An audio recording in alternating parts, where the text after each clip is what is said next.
el otro día en el foro de Davos, con la elección de Milei, hemos visto diversas charlas, diversas réplicas, ¿no? El otro día en Davos Milei estuvo exponiendo las ideas y hemos visto cómo ciertos políticos de España y de Latinoamérica le han replicado, ¿no? Respondido. Dado todas estas réplicas, todas estas charlas están dentro de un foco mediático que muchas veces distorsiona. Muchas veces es para el medio de masas y no hay una rigurosidad que se merece.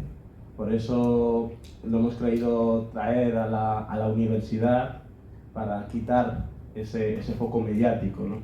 Y para que se hable con la rigurosidad que se merece este tema tan importante, que creo que marcará literalmente el futuro en 20-30 años, que se va a hablar de esto. Bueno, tenemos a dos grandes expertos en el tema. Por un lado tenemos a José Manuel Vázquez Ayala, puertorriqueño, profesor de Ciencias Políticas y especialista en Antropología Económica. Por otro lado tenemos a Óscar Rodríguez Carreiro, profesor de esta universidad, muy buen profesor, por cierto. Es también doctor en Ciencias Políticas y experto, si no me equivoco, en publicidad económica o marketing político, ¿verdad? Bueno, ese era el nombre del programa, pero hice de política industrial. Política industrial. Y es uno de los teóricos aquí en España de la escuela austríaca. Bueno, vamos a dividir esta charla en tres partes. Primero, en la primera parte, cada ponente va a explicar su posición, luego haremos una parte de réplicas y luego preguntas del público. Pues si quieres, comenzamos contigo, José. Sí, perfecto. Bueno, en primer lugar, quiero darle las gracias por esta invitación a las asociaciones libertarias. Creo que las dos son libertarias, ¿no? No, Hermes es apolítica. ¿No? ¿Qué? Hermes es apolítica. Bueno, casi nadie, cuando se habla de economía, yo creo que siempre es político, siempre lo es, pero no pasa nada. Sí. Pero bueno, un placer estar aquí. Para mí es, digamos, que estos espacios son súper importantes que se generen, el debate. En primer lugar, yo quiero decir que mi perspectiva como antropólogo económico, digamos que es una disciplina que utiliza la ciencia económica y también se mezcla con etnografías, con sociología, antropología, y digamos que lo que busca la antropología económica más que todo en primer lugar es la cuestión de hacer un análisis sobre los diferentes sistemas económicos, cómo la sociedad, cómo los seres humanos nos hemos relacionado económicamente a través de la historia. Yo creo que eso es un punto importante y siempre planteo que es importante leer un poco más de antropología económica para no idealizar modelos económicos, porque muchas veces desde la perspectiva incluso liberal, desde la perspectiva marxista incluso, y desde otras escuelas, digamos, de pensamiento económico, hay una tendencia bastante reiterativa sobre la idealización de modelos. Partiendo de esa premisa, yo voy a hacer un análisis primero sobre lo que es el análisis del Estado, digamos, el desarrollo del Estado, cómo se impacta y desarrolla lo que es la economía de mercado como la entendemos hoy, y la economía productiva capitalista, que es lo que entendemos hoy como quien dice que es lo que es la modernidad, ¿no? La modernidad, digamos que es esa explosión social de cambio, de lo que llamó Karl Polanyi, el antropólogo económico Karl Polanyi, la gran transformación. Es decir, ¿qué fue lo que cambió de una sociedad feudal a una sociedad de libre mercado, como lo entendemos hoy, ¿no? Entender digamos que esa transformación institucional es lo que nos ayuda, digamos, a poder determinar de manera clara qué es la economía de mercado, porque a veces me percato con pensamiento, digamos, en la propia academia me percato mucho que cuando se habla de economía de libre mercado y el capitalismo como sistema productivo, a veces no se entiende y no son capaces de determinarlo, a veces parece religión. Incluso eso mismo también se plantea desde ciertas escuelas marxistas, ¿no? El marxismo a veces plantea la cuestión del socialismo como una especie de catecismo. Y obviamente eso choca muchas veces con la realidad social, con lo realmente existente. Por lo tanto, con lo que voy a plantear aquí tiene que ver con el capitalismo realmente existente, la economía de mercado verdadera, existente, es decir, realmente existente. ¿Cómo funciona la cuestión? Para empezar, hay que retrotraernos, digamos, y hacer un análisis de lo que es la modernidad, ¿no? En principio, voy a trazar lo que es la temporalidad de esta cuestión. Es una cuestión mucho más profunda, pero bien, la temporalidad la voy a trazar, digamos, a la colonización. Es decir, la colonización de lo que conocemos como América ese proceso histórico desata las fuerzas económicas como nunca antes se habían desatado en la humanidad. Es decir, esa extracción de riqueza como nunca se había desatado provoca la posibilidad, digamos, de crear lo que entendemos hoy como capitalismo y economía de mercado. La dislocación, digamos, de esas sociedades tradicionales es lo que produce la posibilidad de desarrollar una economía de mercado. A ver, antes de proseguir, quiero hacer dos afirmaciones que se me habían quedado. Es la cuestión de que no existe, ni ha existido desarrollo económico, esto está conectado con el título, sin la posibilidad de la existencia del Estado. Y no existiría el capitalismo como lo entendemos hoy, ni la economía de mercado, si no se hubiera utilizado el Estado como palanca. Entonces, si entendemos que el desarrollo de lo que fue la colonización de América, lo que entendemos como América, posibilita, digamos, disloca a las sociedades tradicionales, que eso también pasó en Europa, es decir, lo que fueron los bienes comunales. ¿Alguien habría escuchado alguna vez de los bienes comunales? Sí, pues las sociedades europeas, como las sociedades, digamos, de origen colonial, su origen estructural y organizativo y de propiedad se basaba en torno a la propiedad comunal. Es decir, la utilización del Estado fue utilizada de manera sistemática para dislocar, digamos, las relaciones de las propiedades comunales para posibilitar lo que es la economía de mercado. ¿Por qué? Porque las relaciones que se generaban dentro de una sociedad de propiedad comunal eran relaciones en las cuales la propiedad se basaba en lo colectivo. No había una concepción clara sobre lo que era la individualidad y la producción individual. Esas ideas son muy nuevas, son muy contemporáneas.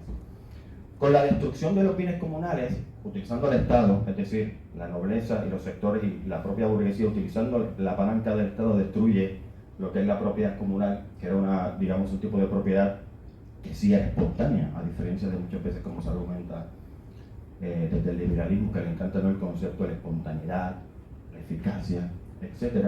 Esas sociedades sí eran espontáneas de verdad. Se utiliza el Estado para dislocar esas sociedades, expulsar, usurpar los terrenos comunales, y de ahí salen dos elementos muy importantes. El primero de ellos, que se materializa, digamos, a través de lo que es el marxismo, lo conceptualiza, o se conceptualiza a través del marxismo, que es el proceso de proletarización. Es decir, antes, cuando se existían las relaciones comunales, esos sujetos, digamos, que tenían a su disposición todos los recursos de manera colectiva. Por lo tanto, no había una necesidad individual de trabajar para otro, ser mano de obra de otro, o, digamos, convertirse en un sujeto político, que es el proletariado, el cual se ve en la obligación de dar su fuerza de trabajo a cambio de un salario. Porque en la sociedad comunal lo tenían todo disponible. Es decir, esa ruptura, utilizando otra vez, reitero, el Estado, se rompe lo que es la propiedad comunal, sale de ahí lo que es el sujeto político, que es el proletariado. Ese sujeto político lo que significa es que al ser desposeído y usurpado sus tierras comunales, queda desprovisto de todos sus elementos de vida. Es decir, pierde el derecho de propiedad de la tierra, pierde, digamos, su espacio en el cual se alimentaba, pierde su hogar. Este proceso es muy importante para entender también lo que es el proceso de industrialización, que, digamos, es un imperativo, digamos, del capitalismo. Aunque hay una cosa que es muy importante aquí reconocer, que tanto marxistas como liberales comparten una cuestión fundamental, que es el elemento de la industrialización. Todos lo comparten. Todos lo comparten. Esta dinámica también, por ejemplo, se dio... Me avisa cuando... ¿Cómo voy de tiempo? Por si acaso.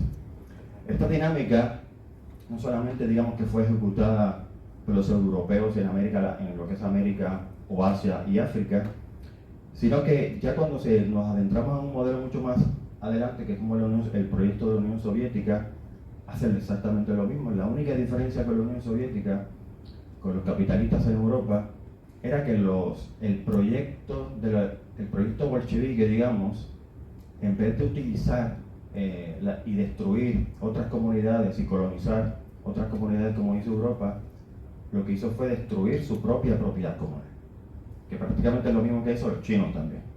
Es decir, hay una cuestión elemental que comparten ambos en este proyecto de desarrollo económico. Ahí está la cuestión, porque la humanidad todavía no conoce otro modelo de desarrollo económico. Aparte de la industrialización, no conocemos otra fórmula, digamos, de desarrollo económico. Pero lo que quiero plantear con esto es que el Estado no se puede separar, no porque yo lo desee, porque esto no se trata de desear, esto se trata de cómo históricamente se ha desarrollado en las relaciones económicas de los seres humanos y cómo ha funcionado la economía capitalista y la economía de libre mercado en relación con el Estado.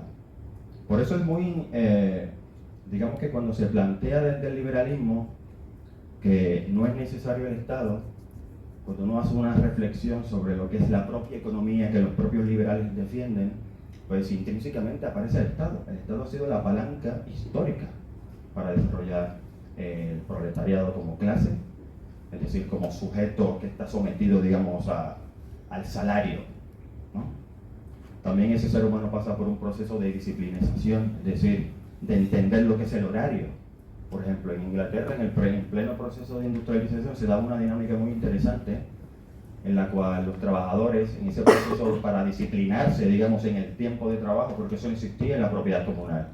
Es decir, en la propiedad comunal la gente trabajaba el tiempo que destinaba al trabajo, se lo destinaba en términos de lo que iba a producir para comer y alimentarse. No había esta concepción, digamos, de lo que se entiende hoy como el producir excedentes.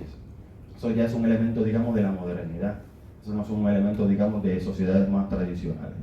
Entonces, esos elementos, por ejemplo, de lo que es la disciplina es súper importante entenderlo. Voy a dar un salto que tiene que ver mucho más con nuestra, digamos, más en nuestros tiempos, que tiene que ver con el Estado y cómo siempre el Estado ha estado presente incluso para la innovación tecnológica y para la cuestión que tiene que ver con la eficacia. Todos ustedes ahora mismo tienen un móvil, ¿no? Todos ustedes ahora mismo seguramente conocerán lo que es Siri. Seguramente, ¿no? Todos ustedes seguramente disfrutarán mucho tocando la pantalla táctil de sus móviles, ¿no? Pero hay una cuestión muy interesante que en la década de los 50 y los 60 Estados Unidos tenía el miedo y el terror, digamos, de que se desatara una guerra nuclear, invirtió millones y millones y millones y millones de inversión de los contribuyentes, porque claro, el dinero público es siempre de los contribuyentes, de nosotros por supuesto, en inversión en desarrollo tecnológico militar. Pues de ahí, una organización que se llama DARPA, que digamos es el Departamento de Tecnología y Desarrollo de Defensa de los Estados Unidos, que fueron los que desarrollaron lo que fue el Internet. Una herramienta súper revolucionaria, digamos. Porque en ese contexto de los años 50 y 60 no existían empresas con un capital suficiente. Es decir, no tenían la capacidad de invertir tanto y tanto dinero y esfuerzo sin saber qué posibilidades iba a salir de ese desarrollo, de esa inversión. Eso se lo podía posibilitar al Estado a través de los impuestos, digamos, en los Estados Unidos. Es decir, la mayor revolución tecnológica del siglo XX ha sido gracias, digamos, a la inversión de nosotros los contribuyentes, y gracias a eso nosotros, digamos, que hemos hecho un salto cualitativo y cualitativo gracias a esa relación simbiótica entre el Estado y la economía de mercado. Vale. Es decir, ahí vemos como incluso hoy, y cito, esto no es una cuestión, digamos, de un deseo, sino que la situación, el contexto que se ha generado durante el nacimiento de la economía de mercado y el capitalismo hasta la modernidad y hoy, ha sido intrínsecamente una relación simbiótica entre el Estado y las organizaciones y el sector privado. Muchas veces por intereses económicos y sencillamente intereses privativos. Pero esa relación nunca se ha desligado de ninguna manera. En América Latina se está viviendo una dinámica y una situación muy específica en la cual a veces no se entiende y se comprende de Europa, y tiene que ver cómo esas personas que independizaron nuestros países son los mismos que gobiernan y controlan los estados nacionales y están conectados también a la economía. Y esos son los mismos que también te plantean la cuestión de la libertad.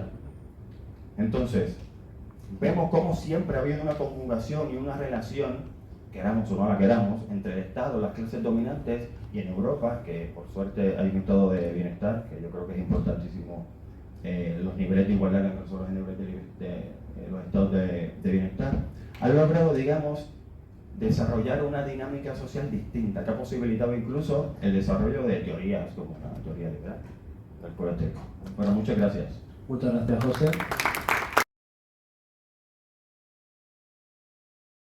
No hay ninguna diferencia entre una mafia y el Estado, excepto que van mejor vestidos los del Estado, pero aparte de eso no hay mucha diferencia.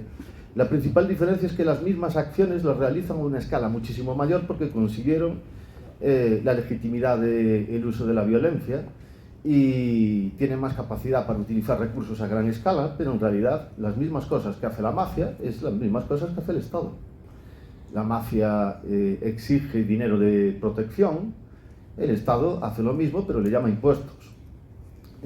La mafia tiene ejércitos, tiene soldados que luchan por proteger el territorio. Los estados tienen soldados con ejércitos que luchan por proteger el territorio. La única diferencia es de escala. En una guerra en la mafia de estas de las pelis de gángsters de los años 20 y 30 en Estados Unidos, una guerra que se llamó la Guerra de Castellamarese, se enfrentaron bandas mafiosas por el control de la ciudad de Nueva York y hubo víctimas, hubo bajas, hubo unas 300 bajas. Ese es el resultado de las guerras de los mafiosos, mafiosos de pequeña escala. El resultado de las guerras de los mafiosos de gran escala del Estado son millones de muertos, como por ejemplo en las guerras mundiales o en cualquier otro conflicto bélico. ¿Por qué creo que el Estado no tuvo ningún papel en el desarrollo económico y social? En cuanto al desarrollo económico, porque es imposible, porque no puede desarrollar económicamente nada, porque el Estado lo único que puede hacer es extraer recursos. Esa es la función que hace, esas son todas las actividades que tiene. Y a partir de esos recursos que extrae, los puede cambiar de sitio en la economía. Y el problema de eso es que la organización estatal está basada en la coacción. Y uno de los elementos importantes de la ciencia económica es que sin interacciones voluntarias es imposible determinar el valor de cualquier actividad económica. Y el Estado, como se fundamenta en acciones coactivas, todas sus acciones resultan de eso, de tal forma que es imposible determinar el valor de lo que el Estado hace. Aparte de eso, tenemos más argumentos desarrollados por la ciencia económica que muestran por qué es imposible que el Estado contribuya al crecimiento económico. El principal de ellos es el argumento del cálculo económico. Necesitamos precios de mercado para poder realizar el cálculo económico, para poder comparar los costes de una actividad, de utilizar recursos, y recuerden que los recursos son escasos y significa que no tenemos suficientes de ellos y que por lo tanto tenemos que asignar esos recursos a aquellos usos más altamente valorados. Gracias a los precios de mercado podemos comparar los costes de emplear los recursos de una forma determinada con el esperado beneficio de hacerlo. Y por eso funciona el sistema de libre mercado. En cambio, cuando el Estado interviene, lo que hace es distorsionar, eliminar, romper, dificultar el sistema de establecimiento de precios y, por lo tanto, la herramienta fundamental que permite la asignación racional de recursos. Esa es la principal razón por la que la Unión Soviética lo que hizo fue destruir la economía y vivir en miseria. Y, de hecho, la Unión Soviética tuvo que abandonar el comunismo muy rápido, porque el comunismo, siguiendo la doctrina de manera pura, es imposible. Lleva a la destrucción de la sociedad en muy poco tiempo. De hecho, con el comunismo de guerra en la Unión Soviética, lo que tuvimos fue una desestructuración tal de la sociedad que hubo millones de muertos y Lenin lo que tuvo que hacer fue liberalizar la economía. Igual vio los vídeos de Milei. No pone cuenta de Soto. Ese es el primer argumento, que es el argumento fundamental por el que el comunismo y la intervención del Estado, porque la intervención del Estado, aunque no lleve a la propiedad de todos los medios de producción, lo que hace es distorsionar el sistema de precios y por lo tanto impedir el cálculo económico. Ese es el principal argumento por el que sabemos que el Estado no puede tener ningún papel en cuanto al desarrollo económico. Pero hay más.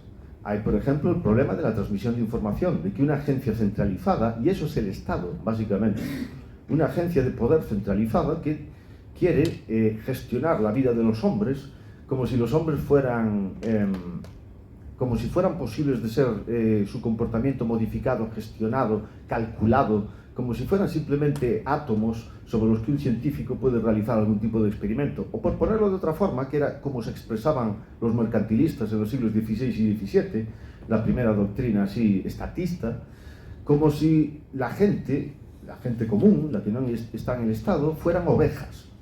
Así era como se expresaban. La gente común eran ovejas de un rebaño que tenía un pastor. El pastor son los políticos, la gente normal somos las ovejas, Y lo que hacen los políticos es gestionar al rebaño. Y entonces ponen las normas que quieren para ver cómo pueden extraer más de ese rebaño.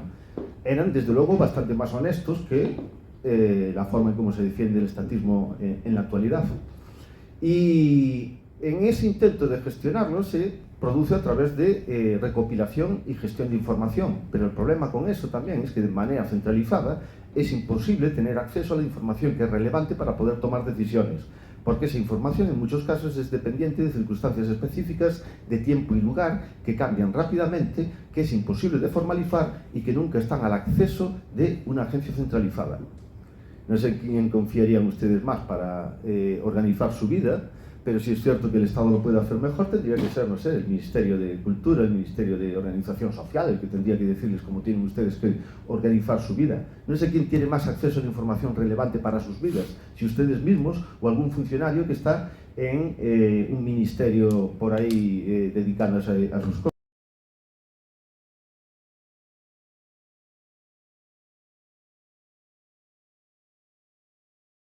En realidad lo que yo estaba planteando con esta cuestión, más que todo, con esa explicación antropológica del desarrollo de la economía, mercado y del capitalismo, que intrínsecamente siempre está vinculado al Estado, era dejar claro eso, en realidad. Es decir, dejar claro que siempre, que esto no tiene que ver con un deseo personal, al final, sino que antropológicamente siempre ha habido una relación entre el Estado y la economía y el incipiente economía de mercado. Es decir, eso no es una decisión, eso fue que antropológicamente esto fue el desarrollo que se dio. Las clases dominantes de la época utilizaron el Estado como palanca para desarrollar y destruían. Un momento, yo estoy de acuerdo con eso, estoy de acuerdo que si vemos la historia, necesariamente vamos a ver que hubo intervención del Estado. Yo en lo que estoy en desacuerdo es en la evaluación de esa intervención, es decir, lo que tenemos que decir es, ¿fue esa intervención responsable en cuanto tuvo una relación causal en cuanto a la hora de crear riqueza? Porque yo estoy completamente de acuerdo. Eso es otro tema. Eso es otro tema. Pero claro, pero es el tema fundamental a la hora de evaluar cuál es el papel que tiene el Estado en el desarrollo económico y social. Claro, porque si determinamos que esa intervención a lo único que conduce es a destruir riqueza o a impedir un crecimiento mayor de la economía, entonces tenemos que decir que es un papel negativo. ¿Y entonces dónde queda la argumentación de la voluntariedad y la cooperación que siempre se plantea desde el liberalismo económico? ¿Dónde queda? ¿Cómo dónde queda? Existe, no es, porque obviamente se utilizó la violencia estatal para disciplinar a una sociedad, usurpar sus tierras, por lo tanto, incluso la concepción propia de libertad, de voluntarismo y de cooperación desaparece. Porque en realidad, en su inicio, la propia economía de mercado y el capitalismo nace precisamente con la usurpación. Pero por lo tanto, por eso siempre disputo a los liberales, la cuestión de la libertad, de la voluntariedad y de la cooperación, porque no es real. Otra cosa, hoy en día, aquí te va a comprar el café y va a comprar el pan, pero claro, sociológicamente, en la sociedad donde estamos hoy, por supuesto que puede haber elementos de voluntariedad y de cooperación. Claro, pero es que en el inicio nunca lo ha habido. O vamos a poner una cosa distinta. Perdón, ¿me deja responder a esto? Claro que sí. Vale, porque entonces lo que usted está afirmando es que el desarrollo del crecimiento económico y la intervención del Estado, que tuvo efectos positivos en cuanto al crecimiento económico, pero que están basados en la ausencia de voluntariedad. Yo lo que le estoy diciendo la violencia extrema del Estado. Muy bien, la violencia extrema. Pero bien, no pasa nada con reconocerlo, eso no cancela la economía de mercado en realidad. Lo que idealizar. Muy bien, listo, gracias. Bueno, entonces lo que yo le estoy diciendo es que lo que tenemos que establecer es una relación causal. Tiene usted que explicarme cómo es posible que a través de acciones que son coactivas se haya producido el desarrollo económico. Eso no es un asunto de antropología histórica, eso es un asunto de teoría económica en el que hay que establecer las relaciones causales, la causa y el efecto entre acciones y resultados.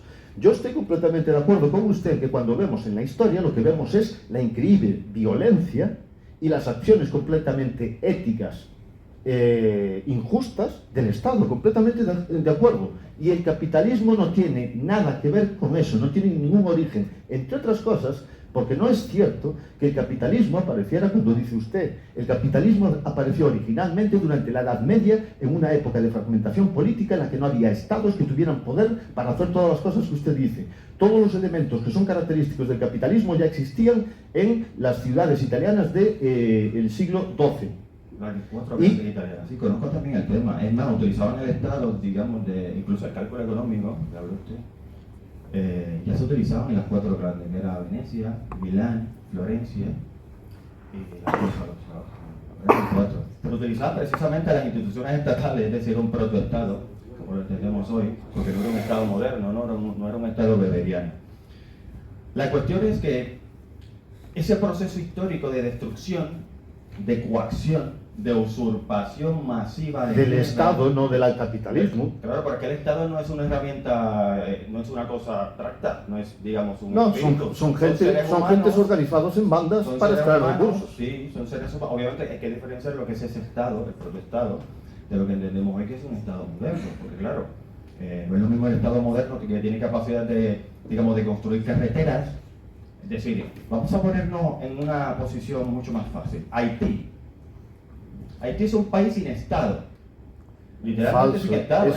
Es un país con Estado. Podríamos plantear El argumento que usted está tratando de... el lugar idílico para desarrollar una economía de mercado, es decir, donde los actores privados digamos que compartirían de forma espontánea, sería en Haití, porque no hay Estado en Haití prácticamente. Dejamos tiempo de réplica a Oscar. Primero, va a tener que decirme cómo no hay Estado en Haití. Porque el Estado, que yo sepa, consiste en una organización de personas que establece un cierto sistema institucional. El argumento de decir, cuando ese Estado no sale bien, no falla, entonces le llamamos, es un Estado fallido.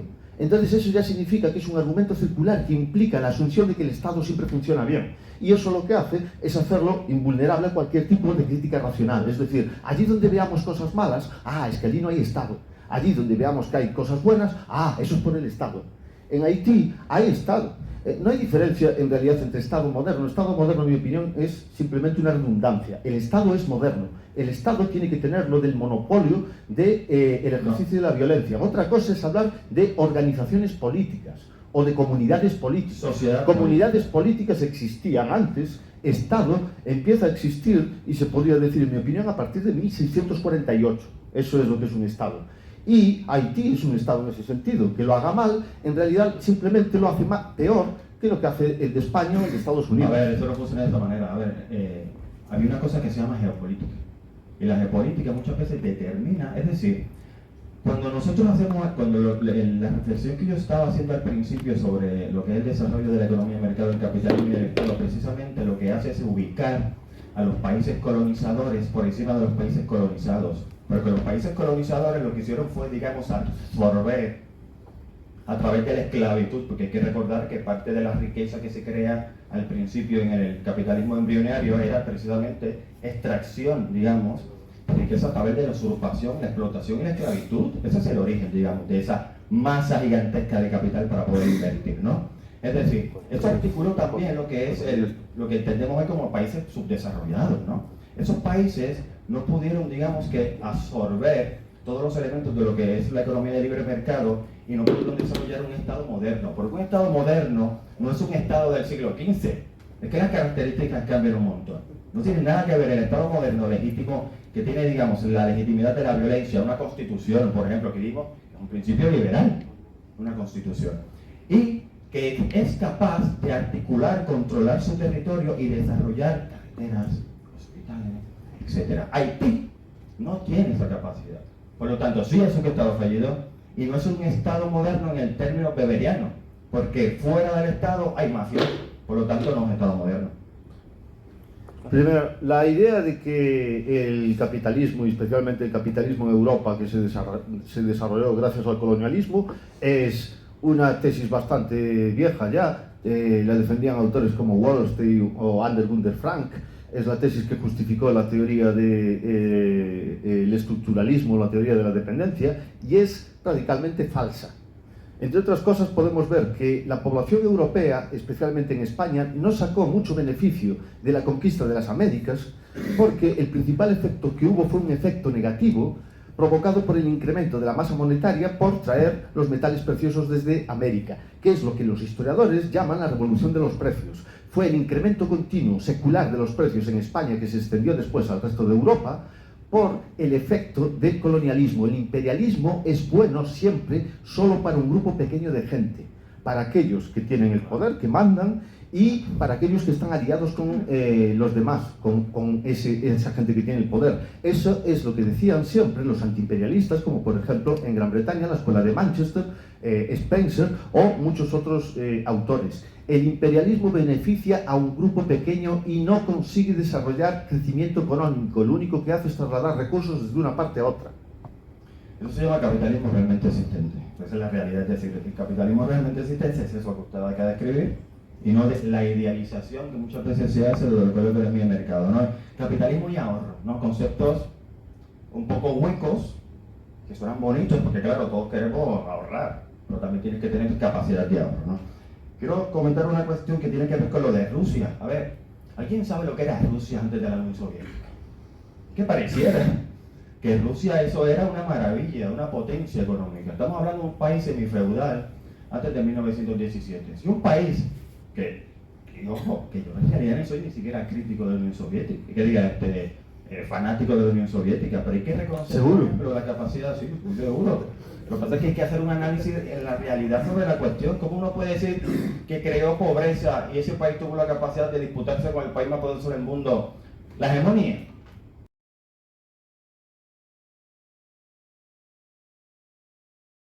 Venezuela, primero, que son proyectos totalmente distintos, y que la crisis venezolana en absoluto tiene que ver con su supuesto modelo de socialismo del siglo XXI, porque estoy seguro que aquí nadie podría determinarme claramente qué significa institucionalmente, qué es eso del socialismo. Esa es la falacia de la ignorancia. Eso para empezar, eso por un lado, ¿no? Por otro lado, hay que diferenciar que el proyecto de la Unión Soviética era un proyecto de desarrollo industrial, y los venezolanos no tienen nada que ver con un proyecto industrial. Por lo tanto, cuando se hace un análisis sobre la concepción incluso socialista como concepto, ni siquiera podemos determinarlo, porque no sabemos lo que son las instituciones socialistas, no como el capitalismo, que lo podemos determinar. Podemos determinar claramente qué es el sistema económico capitalista con sus instituciones, etcétera, pero el socialismo no. El socialismo es un deseo de gente que quiere supuestamente una sociedad igualitaria, más justa, etcétera, pero no ha existido nunca una sociedad socialista. Y es cierto que la cuestión de la Unión Soviética tenía que ver con el capitalismo. Aparte, ¿la industrialización acaso no es precisamente un imperativo capitalista? Pues claro que lo es. Es decir, es un proceso de proletarización. Es un proceso de individualización. Es decir, la gente que iba a las empresas de la Unión Soviética eran proletarios también, expropiados de sus bienes comunales dentro, digamos, de lo que era Rusia. Profesor. Bueno, concluyó el señor Vázquez Ayala realizando, igual que hizo, un análisis falaz, recurriendo a una falacia lógica, que es la falacia de la ignorancia. Es decir, como no se sabe algo, entonces uno no puede demostrar que eso es verdad o la posición contraria es correcta. Esa es una falacia lógica, es una forma incorrecta de pensar. Es un argumento propio de políticos, es un argumento no tanto utilizado en la academia. Populismo, ¿no? El sistema socialista es posible definirlo, no es una cuestión de un color, un deseo, una emoción. Es un sistema que está basado en la propiedad estatal de los medios de producción. En cuanto a que no podemos distinguir lo mismo que es el sistema venezolano que el comunista, porque son dos sistemas distintos, no es cierto. Y podemos ver los efectos, y podemos ver los efectos ahora. Entonces, como tampoco son de hace 200, 300, 400 años, podemos ver inmediatamente cuál es el efecto destructivo en la sociedad que tiene el socialismo. Por eso resulta mejor decir, no es la misma cosa. Y por otra parte, no acabo de entender estas dos visiones bipolares, de que el Estado es la cosa más bonita, que consigue el desarrollo económico, pero a través de esclavizar a la gente, eliminando la propiedad comunal. No acabo de entender cuál es la posición, esa posición, pero bueno. Muchas gracias a los profesores.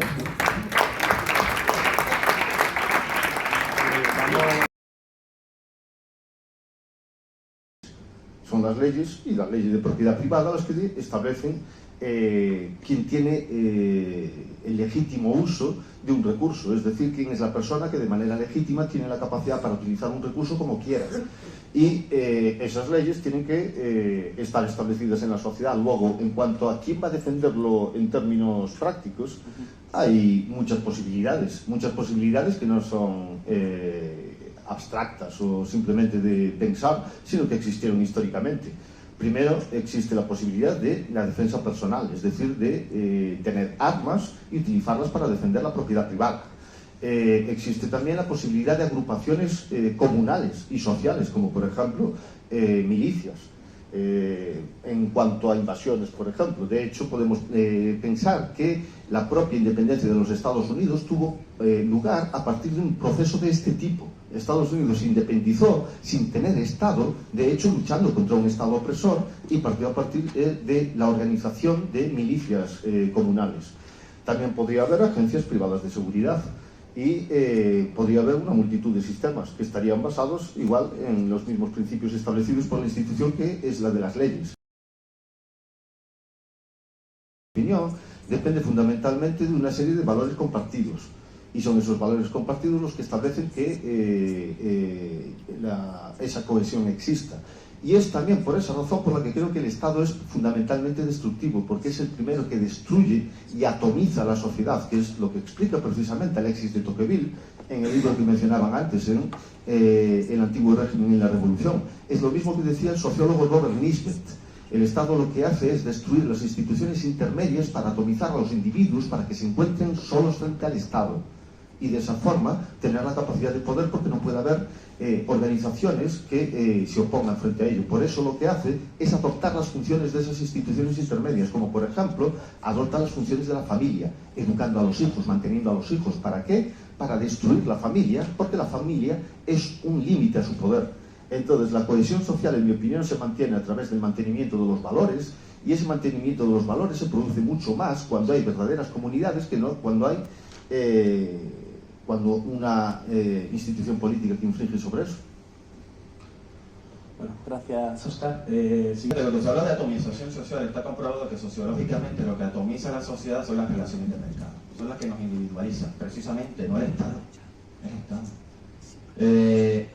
Por eso cuando se plantea los Milei de la vida y los Agustín Laje de la vida se contradicen cuando tienen los planteamientos estos de defender la economía de mercado a ultranza, y a la misma vez intentar cuidar de lo que es la institución familiar. No hay nada más destructivo contra la comunidad y la familia que la economía del mercado. Porque la economía de mercado tiene la lógica de individualizarnos, de atomizarnos y de romper los lazos comunitarios. Por lo tanto, por eso es que la cuestión, es que eso está comprobado sociológicamente. Esto no es una cuestión nueva. El Estado, en todo contrario, lo que crea es un imaginario. Incluso la concepción de nación incluso y de sociedad es esa precisamente.